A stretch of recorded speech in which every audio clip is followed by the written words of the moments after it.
আমরা নির্বাচিত হওয়ার পরে বিএনপির অনেক সংসদ সদস্যকে দেখেছি আওয়ামী লীগের অফিস খুলে দিতে, উদ্বোধন করতে। আবার আওয়ামী লীগের নেতারা জেল থেকে বের হচ্ছে, তাকে ফুলের মালা গলায় দিয়ে বের করছে। তার মানে এটা নির্বাচনের একটা কমিটমেন্ট যে আমরা যদি নির্বাচিত হই, আওয়ামী লীগ যদি আমাদেরকে ভোট দেয়, আপনাদের একজন তো অভিভাবক আছে, তাকে তো আমরা রেখে দিয়েছি। একটা বাবার দুইটা সন্তান, এক সন্তানে ভোট, এক সন্তানে ধরেন মার্কস পেয়েছে 50, আরেক সন্তানে মার্কস পেয়েছে 67। আপনি বললেন প্রথম সন্তানটা বৈধ, দ্বিতীয় যে 67 নাম্বার পাইছে সে অবৈধ সন্তান, তাইলে কি হবে?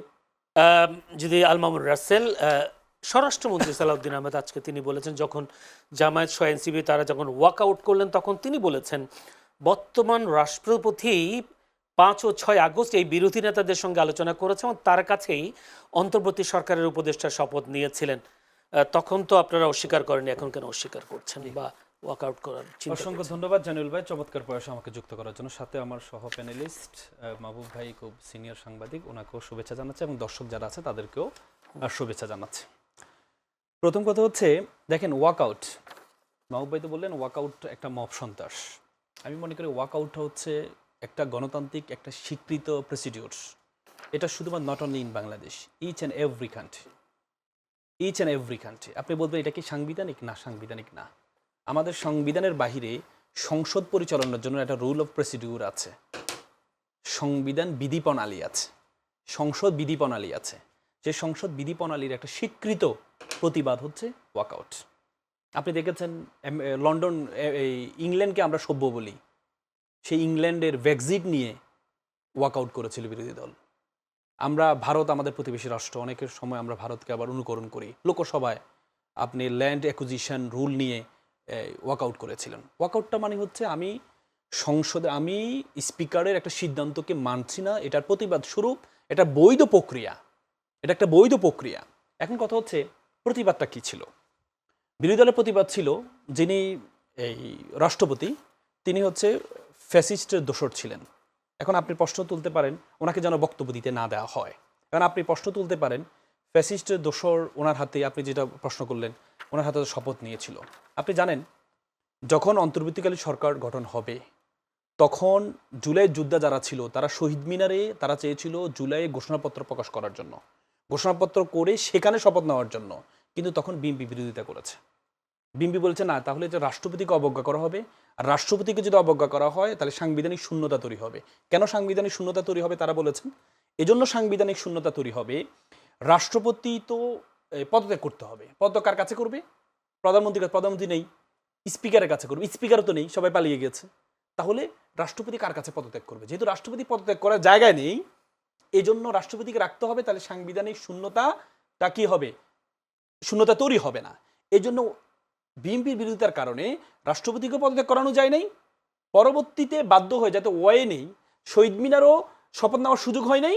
পরবর্তীতে বাধ্য হয়ে এখন আমাদের শরীয়তে একটা বিধান, যা জরুরাত তো বিহাল মাজুরাত, মানে প্রয়োজনে নিষিদ্ধ বস্তু সিদ্ধ হয়। ধরেন আপনি আপনার খাওয়ার কোনো ওয়ে নেই, কোনো হালাল খাওয়ার নেই, বাধ্য হয়ে শরীয়তের বিধান হচ্ছে যদি শুকরের মাংস থাকে আপনাকে সেটা খেতে হবে। কিন্তু যদি হালাল খাবার থাকে তাহলে শুকরের মাংস আপনার জন্য হারাম। এখন কথা হচ্ছে আজকে কি হয়েছে? আজকের আপনি প্রথমে সভাপতি ঘোষণা করলেন। সভাপতি কি আমাদের সংবিধানে আছে? আমাদের সংবিধান হচ্ছে সংবিধানের 74-এ আর্টিকেলে বলা আছে, যতক্ষণ যদি কোনো সংসদ ভেঙে যায়, আগের যিনি স্পিকার থাকবেন তিনি পরবর্তী সংসদের স্পিকার হিসেবে থাকবেন। এখন আপনি বলেন পরবর্তী সংসদের স্পিকার কি দেশে নাই? আছে। শামসুল হক টুকু সাহেব জেলে আছেন, ওনাকে প্যারেলে মুক্তি দিয়ে আপনি সাংবিধানিক ধারাবাহিকতা রক্ষা করার জন্য আপনি কি করতে পারতেন? এই সংসদ স্পিকারটা বানাতে পারতেন। তারপরে স্পিকার বানানোর পরে, স্পিকার নির্বাচিত হওয়ার পর রাষ্ট্রপতি পদত্যাগ করতে পারতো।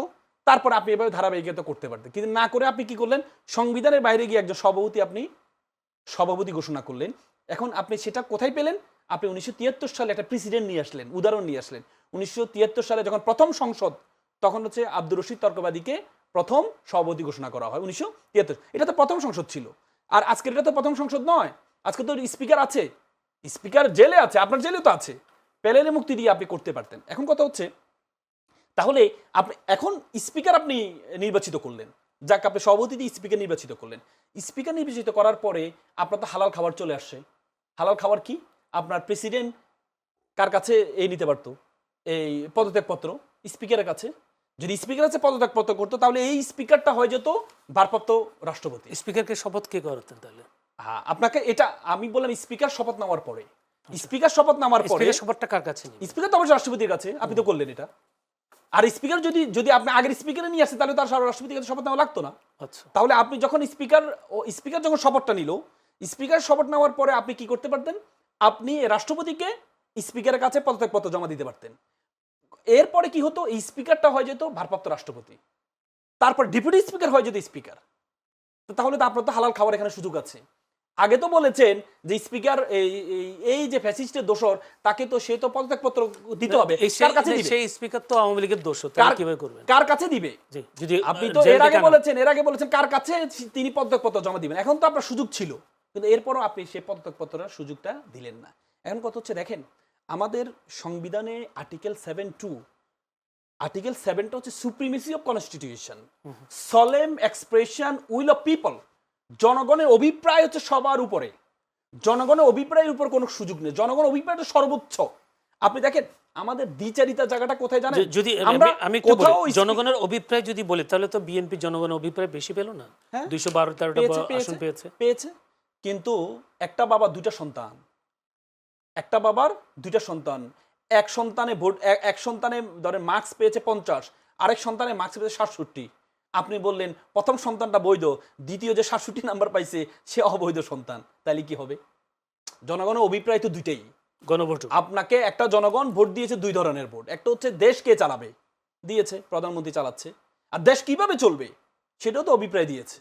তো সে অভিপ্রায়কে তো আপনি অবৈধ সন্তান বলছেন। এখন সে অভিপ্রায় তো আপনি সাংবিধানিক, আপনি বলছেন এটা এটা এটা কি বলে, এই সংবিধানের বাইরে হচ্ছে, গণভোট সংবিধানে নেই।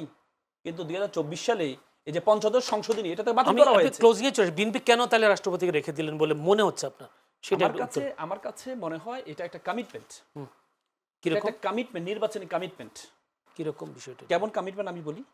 নির্বাচন আপনি দেখেছেন, আমরা নির্বাচিত হওয়ার পরে বিএনপির অনেক সংসদ সদস্যকে দেখেছি আওয়ামী লীগের অফিস খুলে দিতে, উদ্বোধন করতে।